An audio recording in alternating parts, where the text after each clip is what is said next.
Служение Дерека Принса представляет.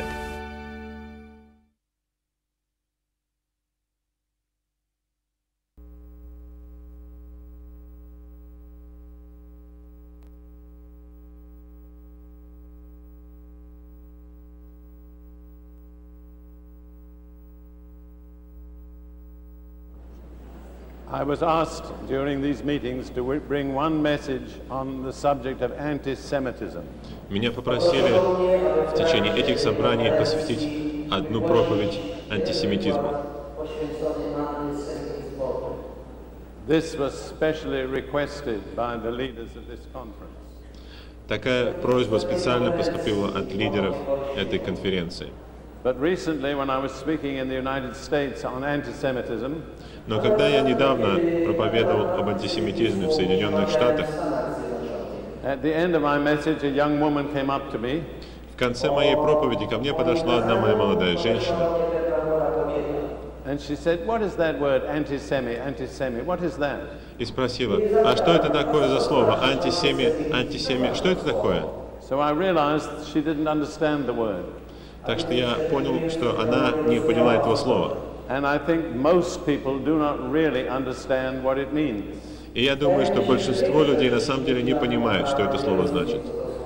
So I've changed the title of my message.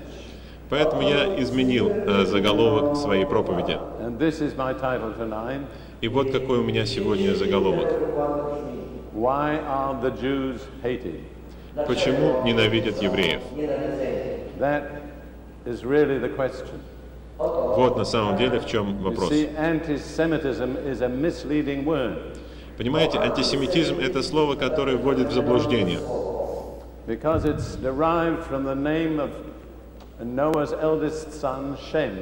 Потому что это слово происходит от имени старшего сына Ноя Сима. То есть на самом деле антисемитизм. Антисемитизм. В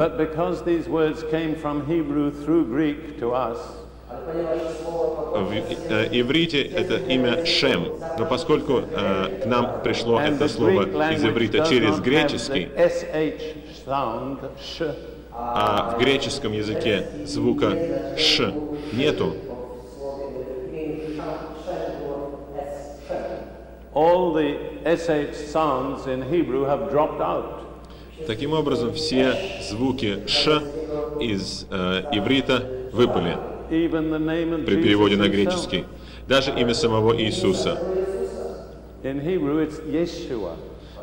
иврите это Иешуа.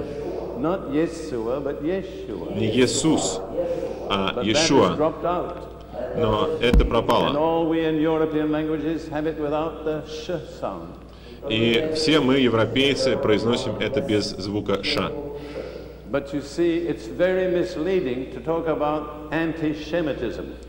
Но понимаете, говорить об антишемитизме, это вводит в большое заблуждение. Потому что семиты, то есть потомки Сима,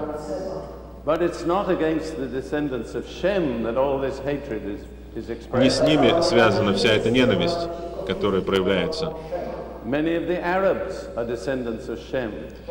из арабов являются потомками Сима.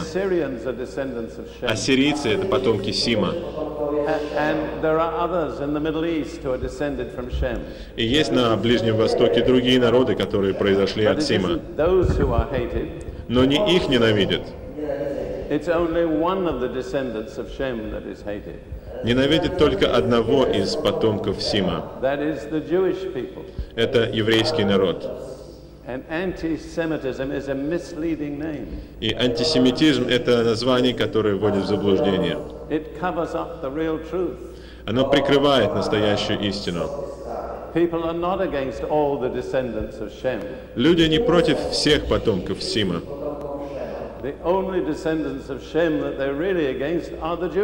Единственные потомки Сима, против которых они действительно настроены, это евреи.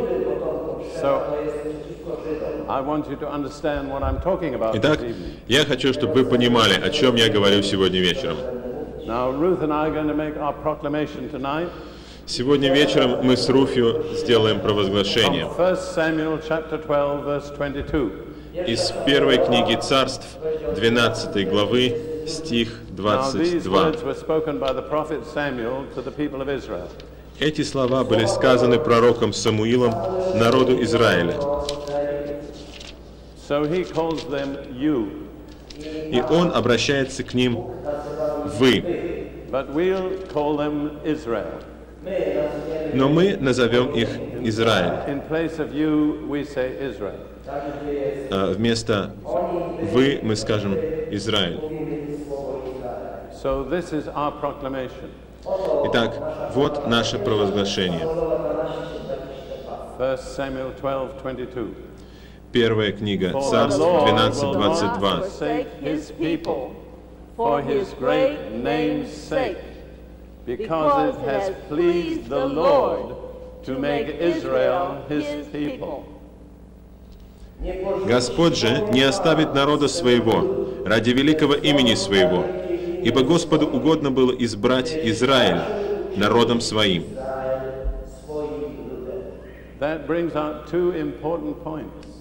Здесь содержатся два важных утверждения. Прежде всего, Господь, Он был тот, кто избрал Израиль. Они сами не избрали себя. Инициатива была Божья.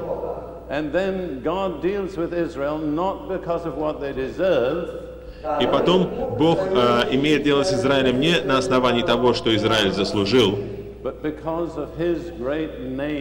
но благодаря своему великому имени.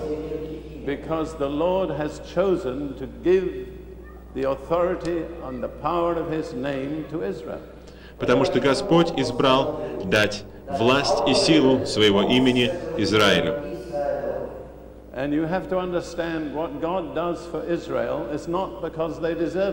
И вы должны понимать, что то, что Бог делает для Израиля, это не благодаря тому, что они заслужили это.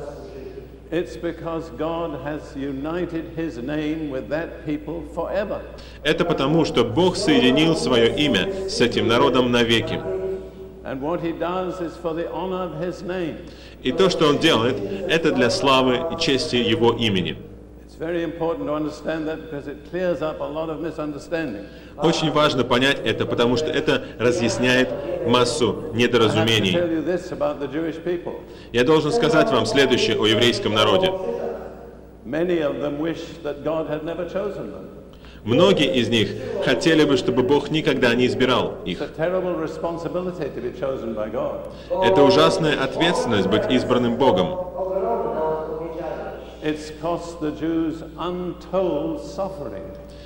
Это стоило евреям невыразимых страданий.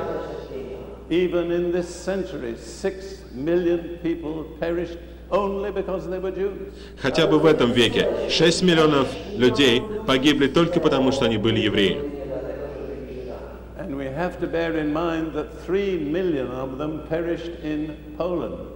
И мы должны иметь в виду, что 3 миллиона из них погибли в Польше.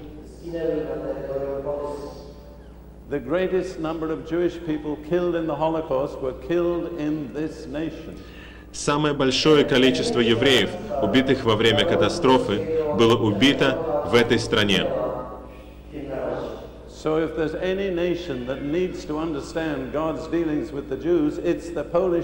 Так что если есть какая-то страна, которая должна понять Божью работу с еврейским народом, то это эта страна, Польша.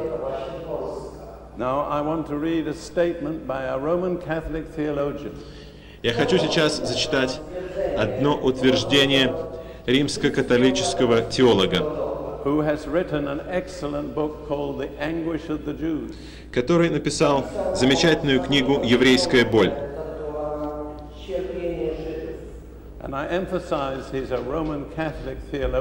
И я подчеркиваю, что он является римско-католическим теологом.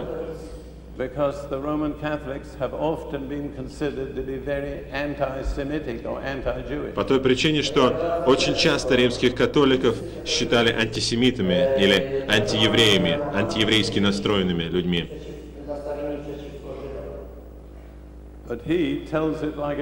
Но он говорит все так, как есть. Я прочитаю это утверждение по-английски. And then the interpreter will read it in Polish. А потом переводчик прочитает по-польски. As the historian of anti-Semitism looks back over the millennia of horrors he has recorded, an inescapable conclusion emerges. Anti-Semitism is the longest and deepest hatred of human history.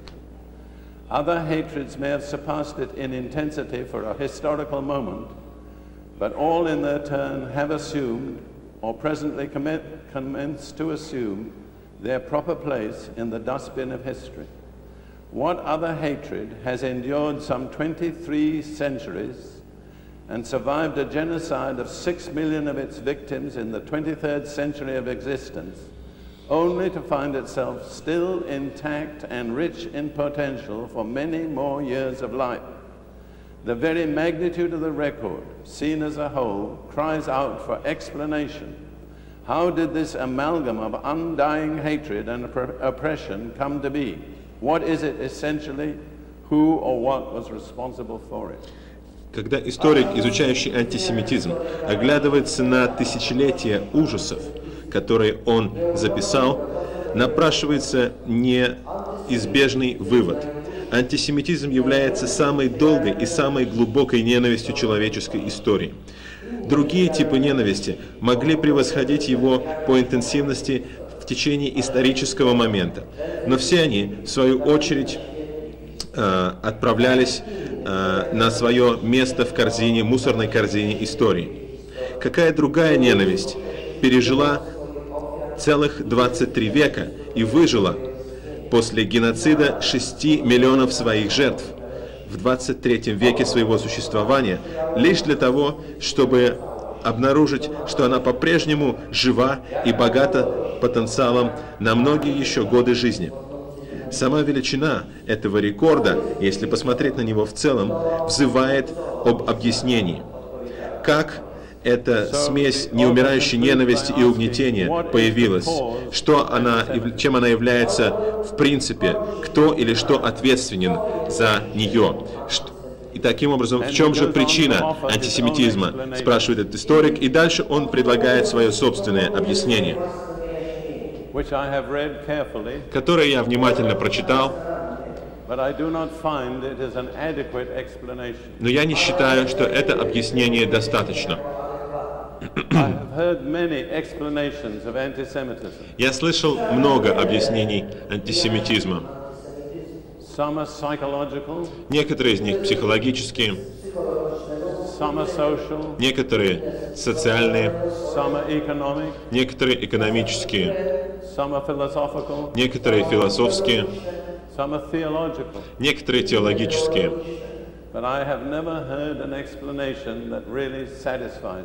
Но я никогда не слышал ни одного объяснения, которое по-настоящему удовлетворяло бы меня. Я обсуждал этот вопрос несколько раз с разными евреями. В 1946 году мой первый учитель иврита был секретарем еврейского университета в Иерусалиме.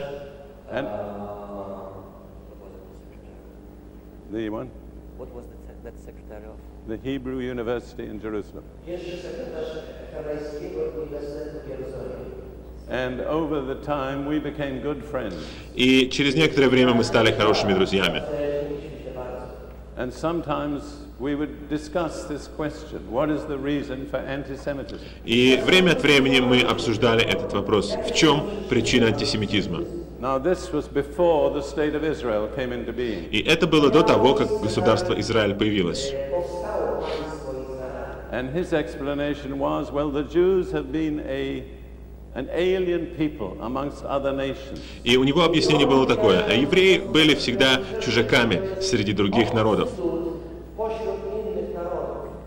But if they get a nation of their own, но если они получат свою собственную страну, then that will solve the problem. Тогда этим проблема будет решена. So my answer was this. И мой ответ был таким: if the cause is really a social factor, Если причина заключается действительно в социальном факторе, то тогда, если евреи получат свою собственную страну, это должно помочь разрешить эту проблему. Но дальше я говорил так. Я считаю, что причина является духовной. И если это правда, то если евреи получат свою собственную страну, это не решит проблемы. Наоборот, фактически это только увеличит проблему.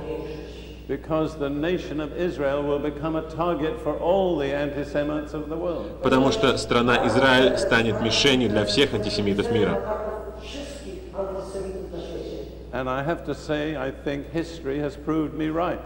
И я должен сказать, что считаю, что история доказала мою правоту.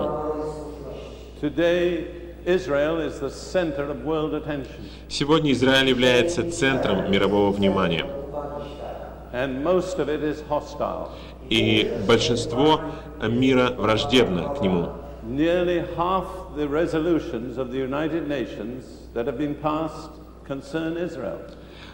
Почти половина выпущенных Организацией Объединенных Наций резолюций касается Израиля. И большинство из них очень негативны.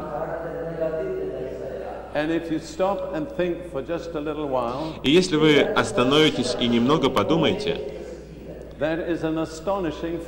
это изумительный факт. Вот маленькая полоска земли на западном побережье Средиземноморья, на восточном побережье Средиземноморья. Она такая узкая, что на ней даже нельзя написать ее название. С населением приблизительно 5 миллионов человек. А население мира больше 5 миллиардов человек. И тем не менее она является центром мирового внимания. В чем причина? Я считаю, что причина духовная.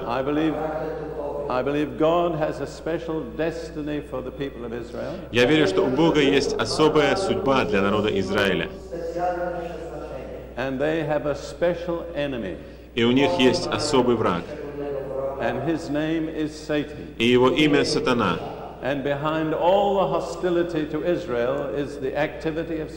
И за всей враждебностью к Израилю стоит деятельность сатаны.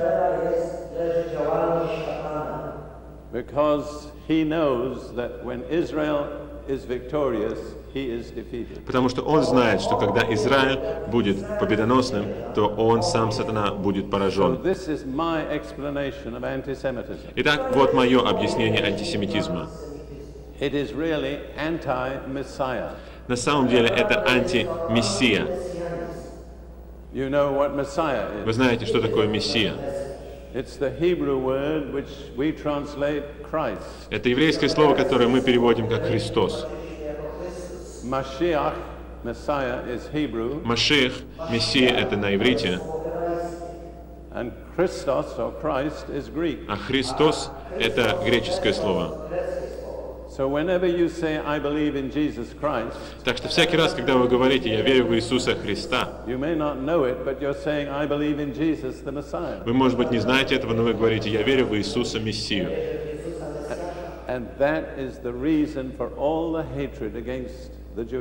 И в этом вся причина ненависти к евреям.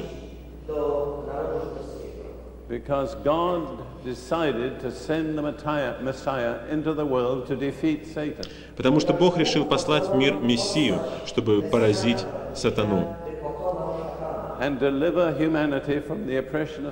и освободить человечество от гнета сатаны.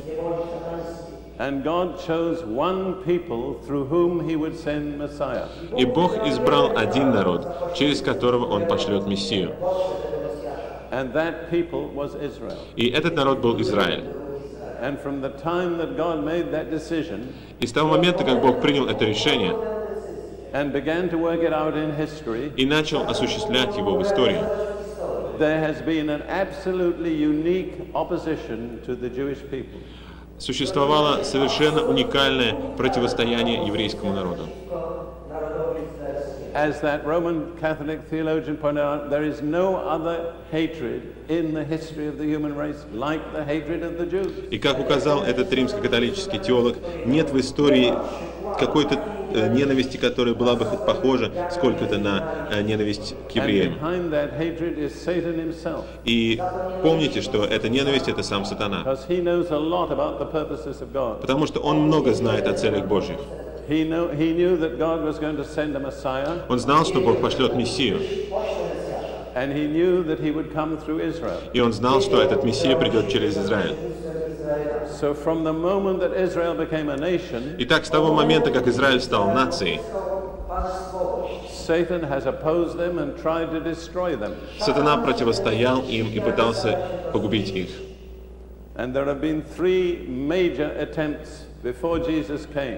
И было три основных попытки сатаны перед тем, как пришел Иисус. Первое — это пока Израиль был все еще в Египте.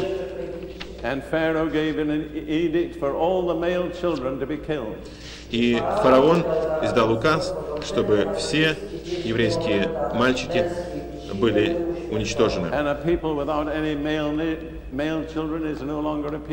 А народ, у которого больше нет мальчиков-младенцев, это уже не народ.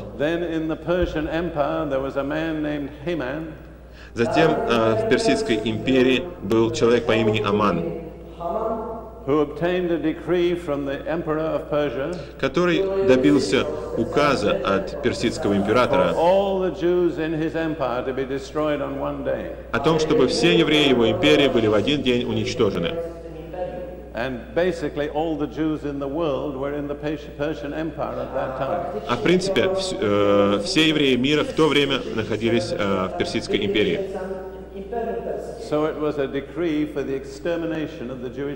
Таким образом, это был указ об уничтожении еврейского народа.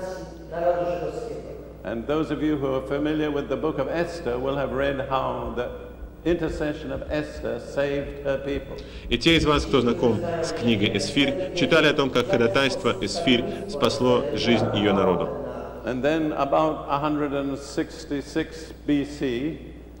И затем, приблизительно в 166 году до нашей эры,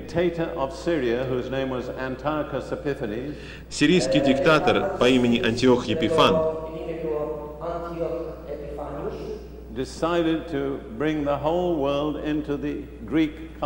решил подвести весь мир под греческую культуру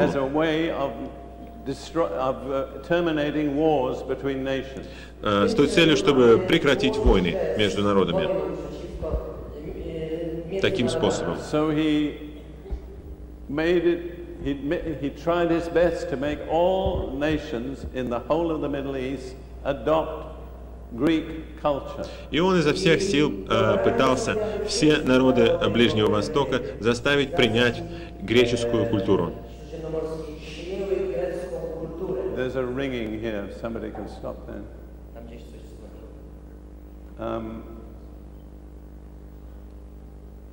And he nearly succeeded. И он почти добился успеха. Even the high priest of the Jews acceded to his demand. Даже еврейский первосвященник уступил его требованиям. And he laid aside his priestly robes. И снял с себя свои священнические одежды. And dressed in a Greek toga. И оделся в греческую тогу. And Antiochus also profaned the temple. Антиох также осквернил храм. By offering a pig on the altar of God. Тем, что принес в качестве жертвы на Божий жертвенник свинью. Antiochus very nearly succeeded. Антиох почти что добился успеха, он был очень близок к успеху.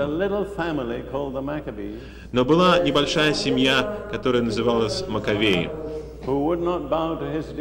которая не склонилась перед его указом.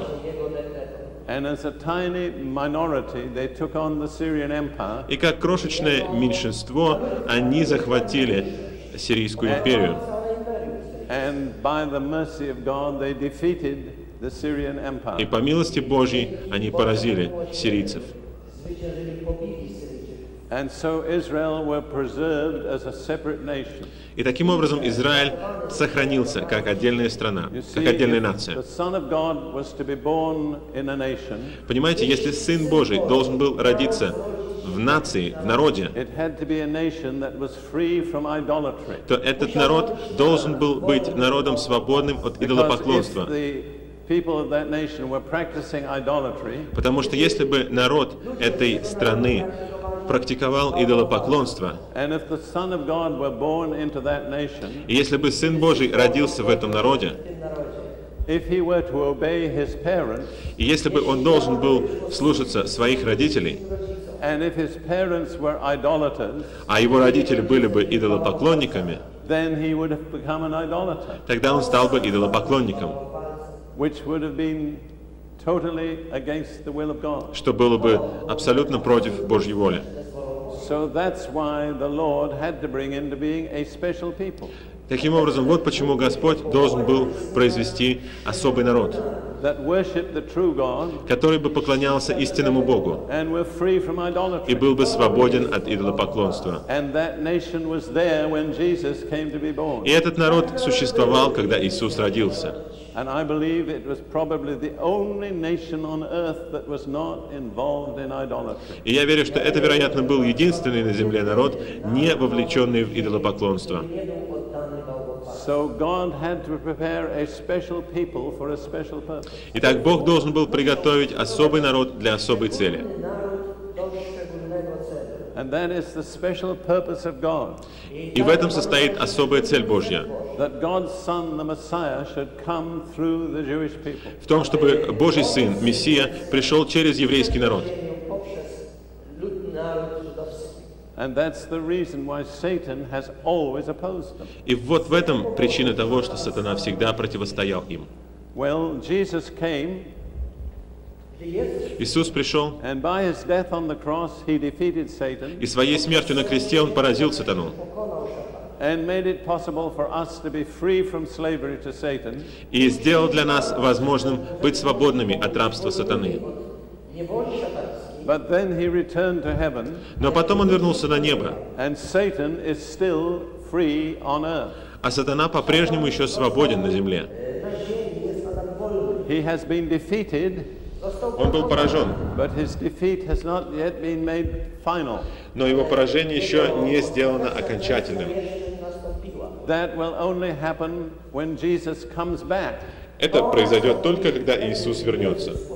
And if there's one thing that Satan fears more than anything else, И если есть какая-то вещь, которой сатана боится больше всего, it is the return of Jesus as King, то это возвращение Иисуса как царя, to establish his kingdom on earth. чтобы утвердить свое царство на земле. When Jesus does that, Когда Иисус сделает это, it will be the end of Satan's dominion. то это будет концом господства сатаны. So what does Satan resist more than anything else? Итак, чему сатана противостоит сильнее всего? The preparing of the stage for Jesus to come back. Подготовке сцены для того, чтобы Иисус вернулся. And the Bible indicates the stage has to be prepared. И Библия указывает на то, что сцена должна быть подготовлена. This morning I spoke about one thing that has to happen. Сегодня утром я говорил об одной из тех вещей, которые должны произойти. The gospel of the kingdom has to be proclaimed to all nations. Евангелие Царства должно быть провозглашено всем народам. That's in Matthew 24. Это в Матфея 24. But in Matthew 23, Jesus tells us something else that also has to happen. Но в Матфея 23 Иисус говорит нам еще о чем-то, что должно произойти. And that is connected with the Jewish people. И это связано с еврейским народом. Matthew 23, the last three verses. Матфея 23, последние 3 стиха. Now Jesus is in a sense taking his farewell of the Jewish people and of Jerusalem. Иисус в каком-то смысле прощается с еврейским народом и с Иерусалимом. because they have rejected him. Потому что они отвергли его. And so in Matthew 23, verse 37, Итак, в Матфея 23, в стихе he says, 37, "O Jerusalem, Jerusalem, он говорит: «О, the one who Иерусалим, kills the Иерусалим, prophets and stones those who are sent to her. How often I wanted to gather your children together as a hen gathers her chicks under her wings, but you were not willing." Иерусалим, Иерусалим, избивающий пророков и камнями побивающий посланных к тебе. Сколько раз хотел я собрать детей твоих, как птицы собирают птенцов своих под крылья, и вы не захотели. Now, when Jesus says, "You were not willing," И когда Иисус говорит: «Вы не захотели», he's speaking in the plural. Он говорит во множественном числе. He's not only speaking to Jerusalem, Он говорит не только Иерусалиму, but he's speaking to the Jewish people in Jerusalem. но Он говорит к евреям в Иерусалиме. And then he says in the next verse, verse 38, И потом Он говорит в следующем стихе, 38. "See, your house is left to you desolate."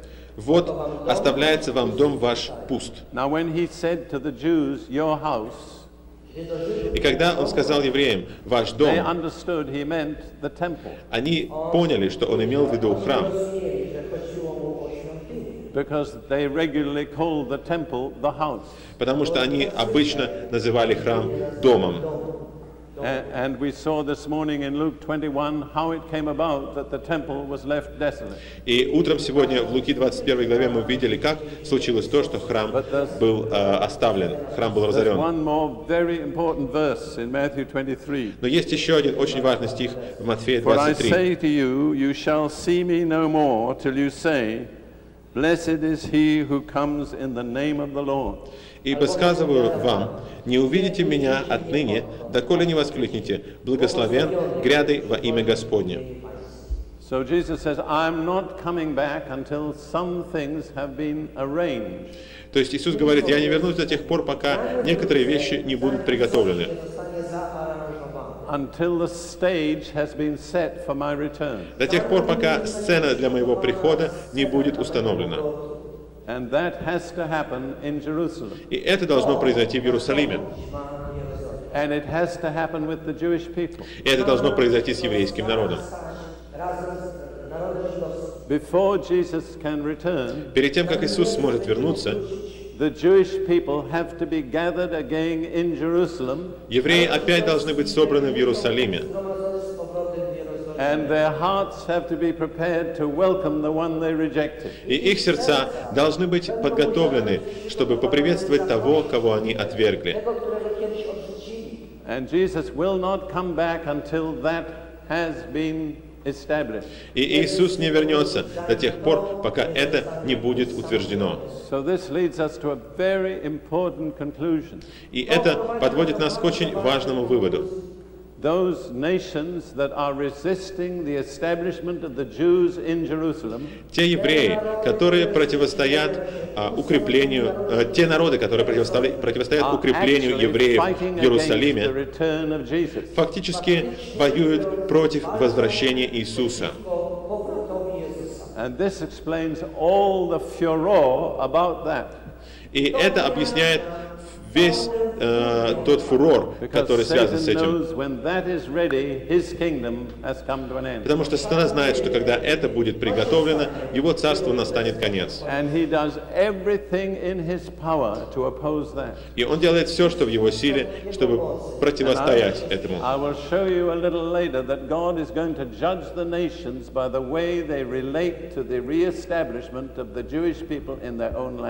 И я покажу вам позже, что Бог будет судить народы на основании того, как они относились к восстановлению евреев в своей собственной стране. Сейчас мы откроем пророка Захарию, главу 12. И здесь описывается, как это наступит. Захария, глава 12.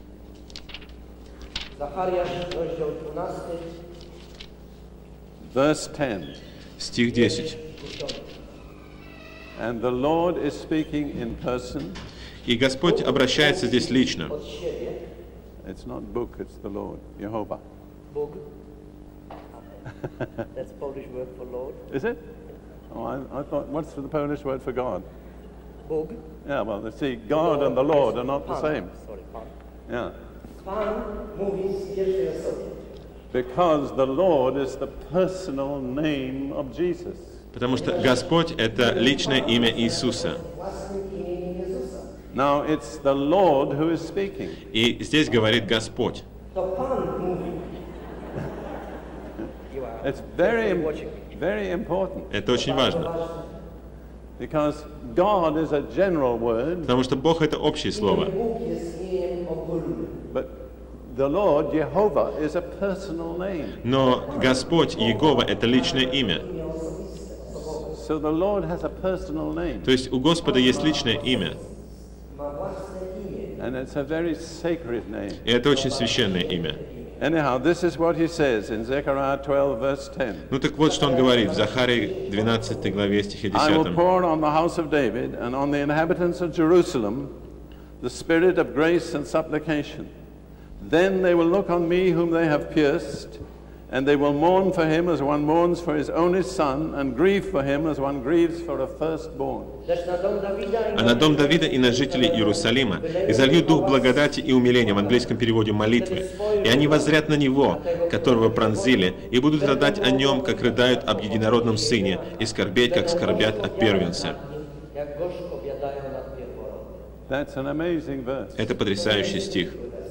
It's the Lord who is speaking. Говорит Господь. And he says, they will look on me whom they have pierced. И в английском переводе сказано, и они воззрят на меня, которого пронзили. Это ясное предсказание распятия Иисуса. Когда они пронзили Иисуса, они пронзили Господа.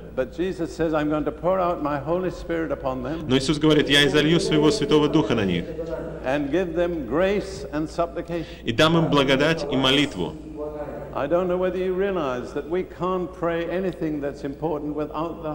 Я не знаю, осознали ли вы, что мы не можем молиться ни о чем важном без Святого Духа. То есть, когда придет этот момент, Иисус говорит, я изолью на них своего Святого Духа, и они увидят меня, кто я есть.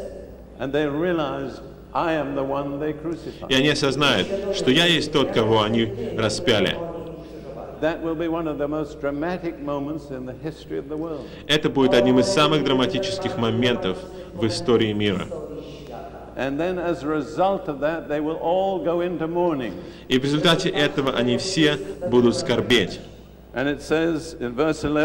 И в стихе 11 сказано, в тот день поднимется большой плач в Иерусалиме. Стих 12. И будет рыдать земля, каждое племя особо.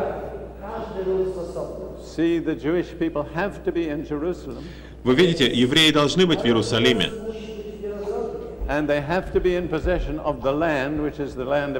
И они должны владеть этой землей, о которой идет речь, землей Израиля,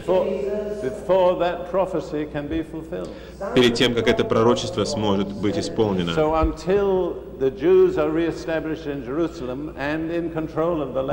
То есть до тех пор, пока евреи не станут контролировать землю и не будут крепко держать Иерусалим, до этих пор Иисус не вернется.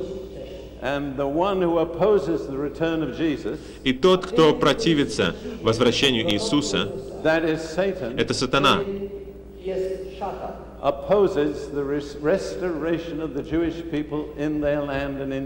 И он противится восстановлению еврейского народа в своей земле и в Иерусалиме.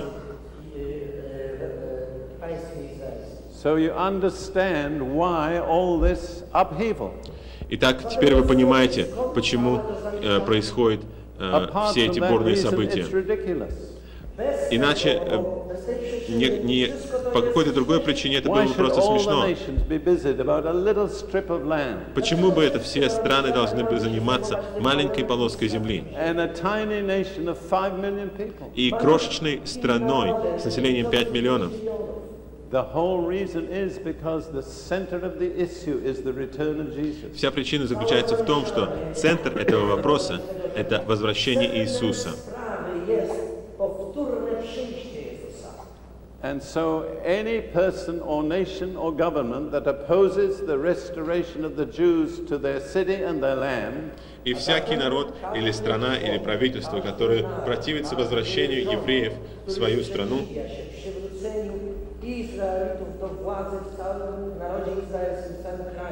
is opposing the return of Jesus. противится возвращению Иисуса. That's a very serious thought. Это очень серьезная мысль. You see, in Joel chapter 3, Понимаете, в Иаиле 3 главе, verses 1 and 2, стихах 1 и 2,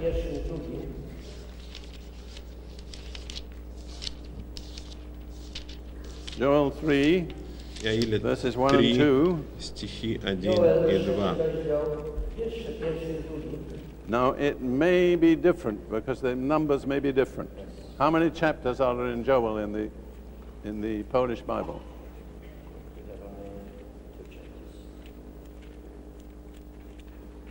No. It's before Amos. We have 2 chapters. How many? 3? 3. That's the same as English. Hebrew has 4. That's why I need to know. Еврейская All right, the Библия у beginning of Joel пророка Иаиля, chapter 3. 4 главы.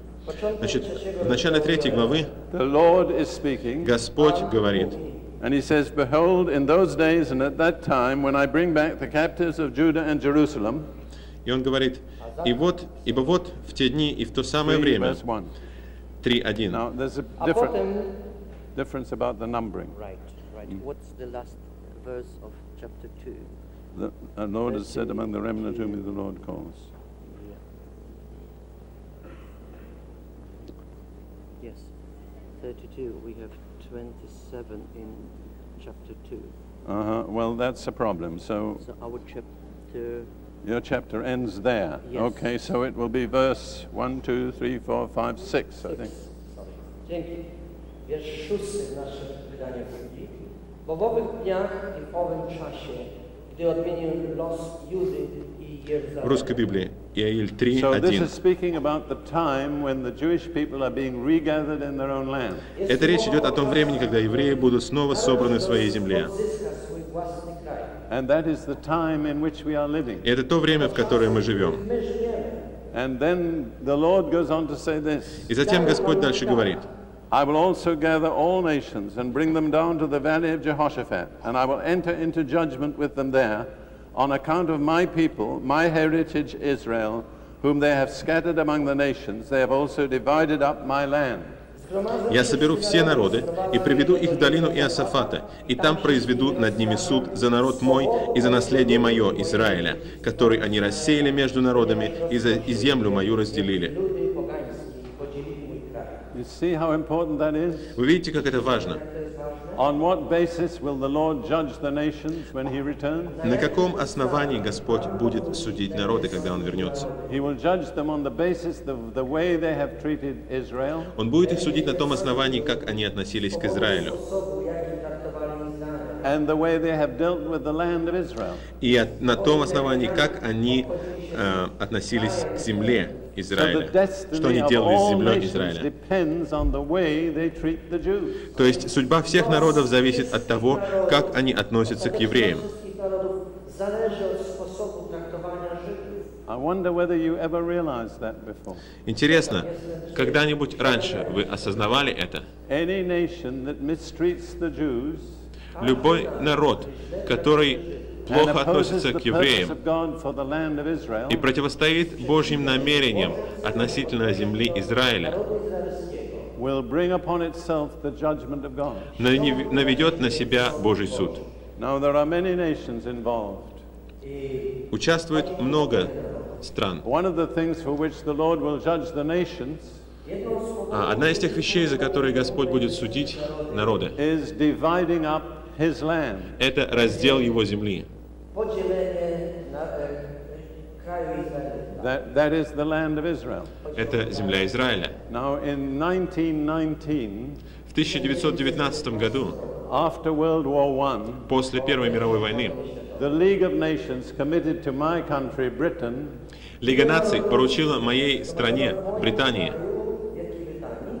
the responsibility to establish a Jewish national home in that whole land.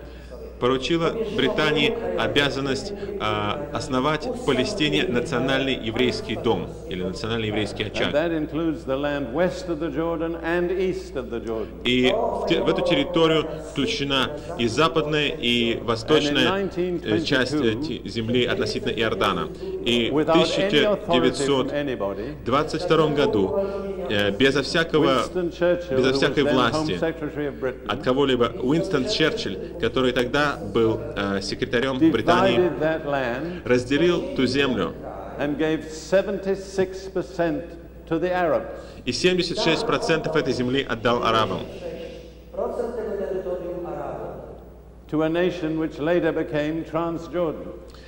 Стране, которая позже стала называться Трансиордания.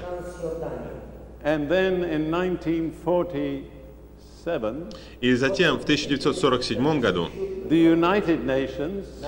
Объединенные Нации разделили остальную часть этой земли.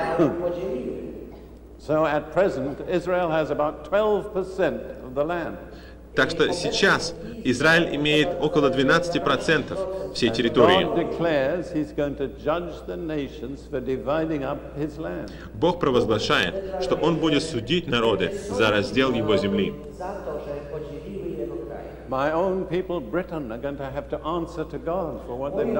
Мой собственный народ, британцы, будут отвечать перед Богом за то, что они сделали.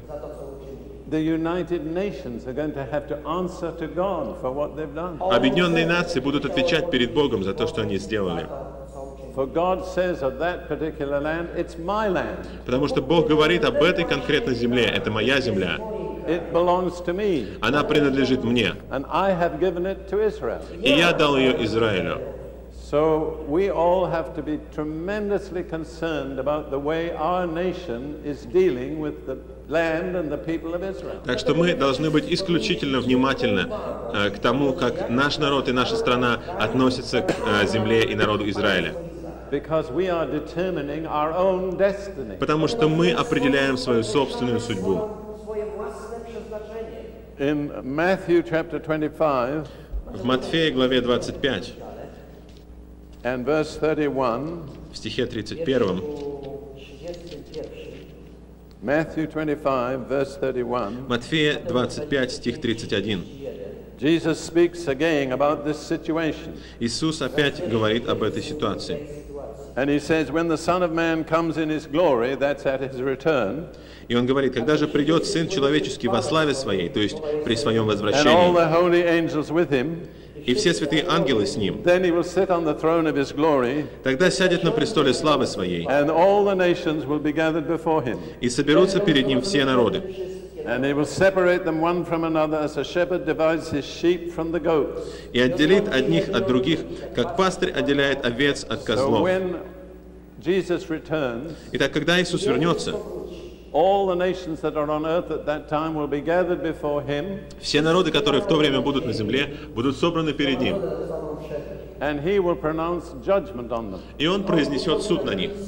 And he'll separate them into two classes. И Он разделит их на два класса. The sheep on the one hand, the goats on the other. Овец по правую руку и And the козлов по basis левую. on which he will divide them, И принцип, по которому Он будет разделять их, he says it very clearly, Он говорит об этом очень ясно. is the way they have treated my brothers. Это то, как они относились к моим братьям. That is the Jewish people. А это еврейский народ. And those who have shown mercy to the Jews, И те, кто проявит милость к евреям, the Lord will show mercy to them. Господь проявит милость к ним. And those who have persecuted the Jews, А те, кто гнал евреев, the Lord will bring judgment on them. Господь наведет на них суд. So all nations will be divided on that one basis.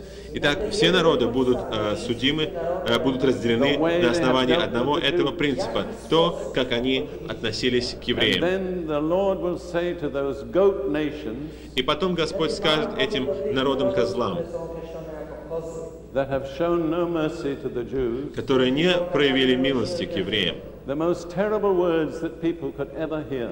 скажет самые ужасные слова, которые люди когда-либо вообще Depart from могут me, you cursed, into слышать. everlasting fire prepared for the devil and his angels. «Идите от меня, проклятые, в огонь вечный, уготованный дьяволу и ангелам его». That fire was never prepared for human beings. Этот огонь никогда не был приготовлен It для was prepared людей. for the devil and his angels. Он был приготовлен для дьявола и его But ангелов. the human beings that have turned against the purpose of God will have to go where the devil belongs. Но люди, которые противостоят Божьим планам, должны будут идти туда, And куда, then the Lord will где say to место the дьяволу. sheep nations, А народам-овцам Господь скажет: come you blessed, «Придите, благословенные, enter the kingdom prepared for you from the foundation of the world. войдите в царство, уготованное вам от создания мира». So when Jesus sets up his kingdom on earth, То есть, когда Иисус утвердит свое царство на the земле, nations will all be divided on that one basis. все народы будут поделены по одному этому принципу, How they have treated the Jewish people. потому как они относились к еврейскому народу. That is very, very important for us all to understand. Нам всем очень-очень это важно понять.